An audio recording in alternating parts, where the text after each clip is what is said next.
I've not had the best reaction of people. People weren't supportive.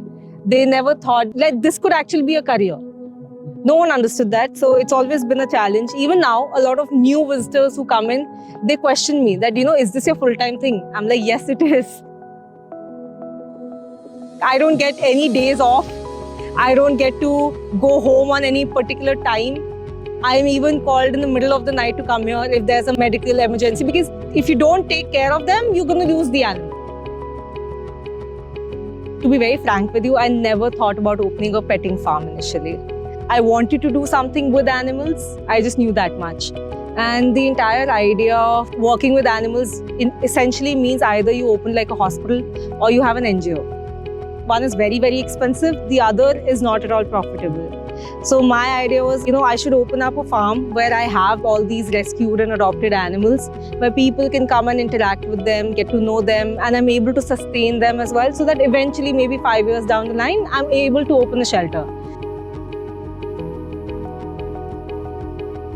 My dog, the first pet that I ever had, his name was Fluffy.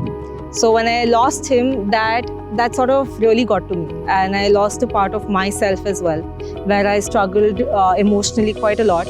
And then it taught me that, there was a lot invested from my side as well into his life, and that made me want to volunteer at shelters and understand more.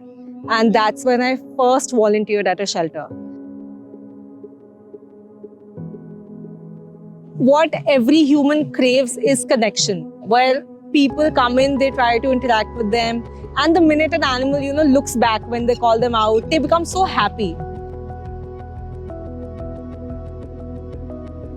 We get a lot of school kids coming at our farm, like schools bring them in to teach them, how to be around animals. Because kids don't know. They don't know how to touch a pet either. They can be so rough with them.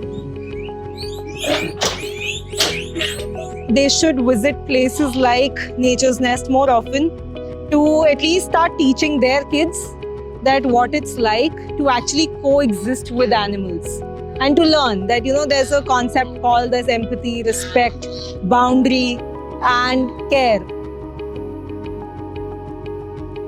It's not supposed to be just towards humans, it's supposed to be towards animals as well. If every one of us can take care or contribute in some way or the other, that's the best thing they can do. Because I understand a lot of people don't have time to take care of animals. But if they are able to contribute to shelters and NGOs in their own way, even if it's by providing food, that's the best they can do.